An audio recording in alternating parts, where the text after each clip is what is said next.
warahmatullahi wabarakatuh. Selamat datang seluruh di channel saya Purwosa Songko. Welcome back to my channel. Tetap tersenyum karena senyum adalah pintu menuju bahagia. Kita di Ponorogo dan ini saya ada di Kecamatan Jetis, tepatnya Desa Karanggebang ya. Yang di belakang ini adalah gerbang masuk Desa Karanggebang. Desa ini dulunya sebuah perdikan yang merupakan semacam hadiah dari Sinuhun Pakubuwono III kepada putrinya yang menjadi istri dari Mbah Yai Kasan Besari, Yai besar dari Pondok Pesantren Gebang Tinatar, Tegal Sari, Jetis, Ponorogo. Kita ikuti selengkapnya seperti apa kisah sebenarnya Desa Karanggebang ini menjadi sebuah perdikan dan kelanjutannya, dan sampai kapan status desa perdikan itu berlaku. Ikuti selengkapnya vlog kita kali ini dan tetap dukung channel ini dengan like, comment, subscribe, dan share agar makin berkembang. Salam.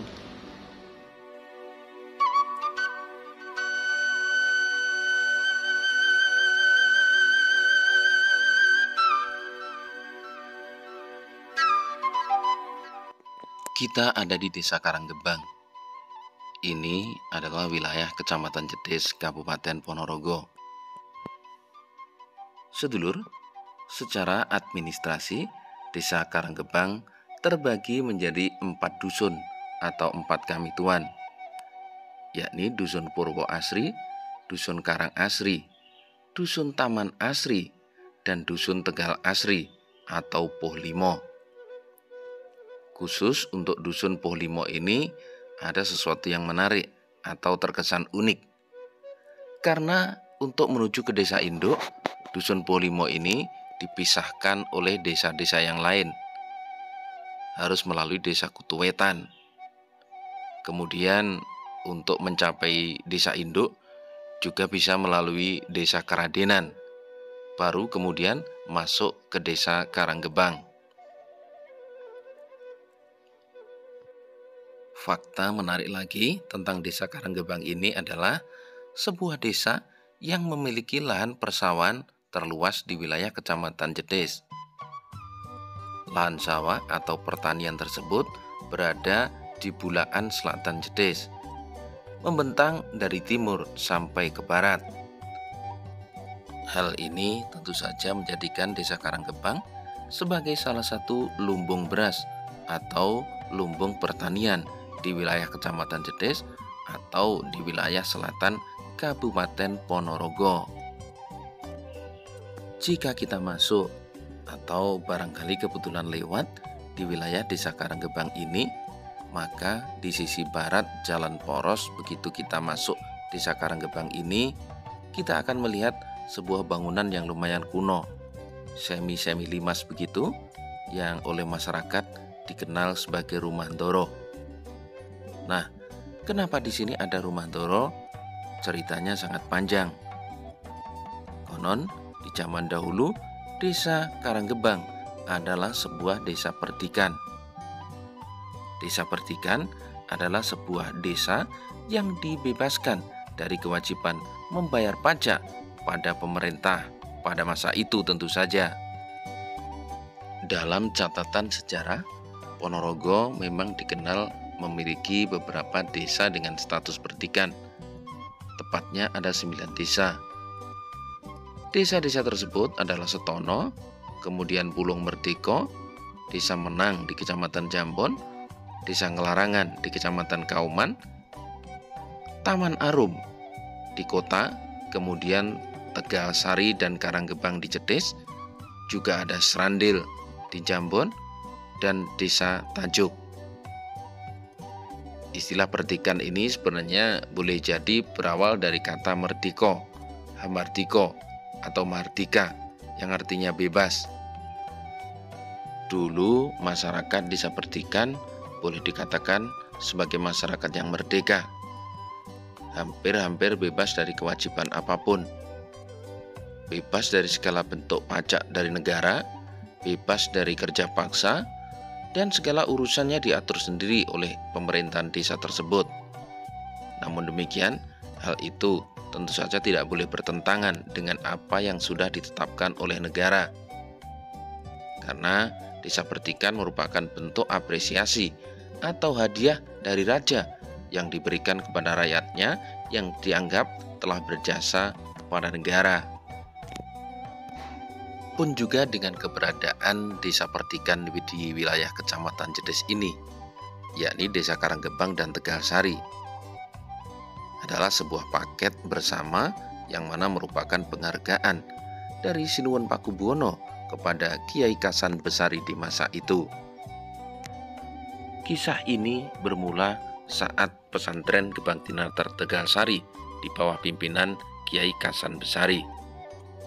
Kiai Kasan Besari lahir sekitar tahun 1760-an.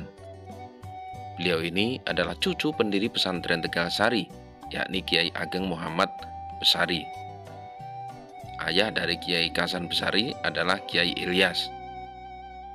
Kiai Kasan Besari nyantri pada eyangnya, yakni Kiai Ageng Muhammad Besari, sekaligus dibimbing oleh ayahnya, yakni Kiai Ilyas, yang mana di saat itu Kiai Kasan Besari semasa atau seperguruan dengan pujangga kenamaan Yosodipuro II atau Ronggo Warsito. Kiai Kasan Besari ini saat memimpin Tegalsari tidak disenangi oleh pemerintahan Belanda, baik saat masih berbentuk VOC maupun sesudah berubah menjadi pemerintahan kolonial Hindia Belanda.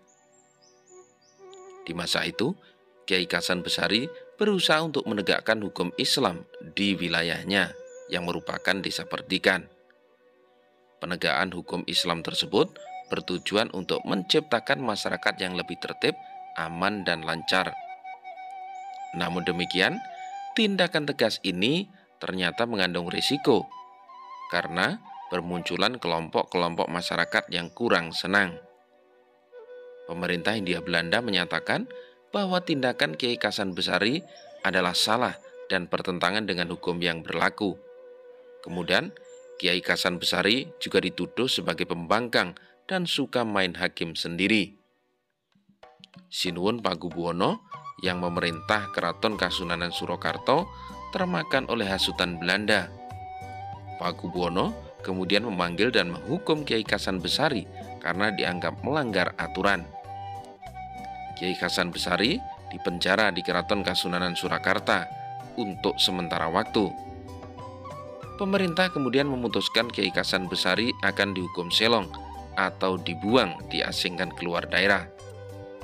Rencananya, Kiai Kasan Besari akan dibuang keluar Jawa. Tapi anehnya, setiap kapal yang akan membawanya berlayar dari Batavia tidak bisa jalan begitu beliau naik kapal tersebut. Hal ini terjadi berulang-ulang. Murid-murid atau santri Kiai Kasan Besari juga melakukan protes dan meminta pembebasan untuk Kiai Kasan Besari yang menurut mereka sama sekali tidak bersalah. Akhirnya, Kiai Kasan Besari kemudian ditahan di Keraton Surakarta, namun ditempatkan di masjid. Kemudian diceritakan bahwa pada suatu saat keraton mengadakan sholawatan. Kiai Kasan Besari ditunjuk sebagai imam. Suaranya mampu memukau Sinuwun Pakubuwono IV. Karena hal itu, kemudian Kiai Kasan Besari dibebaskan dari hukuman. Bukan itu saja, beliau kemudian juga dinikahkan dan diambil menantu oleh Pakubuwono IV.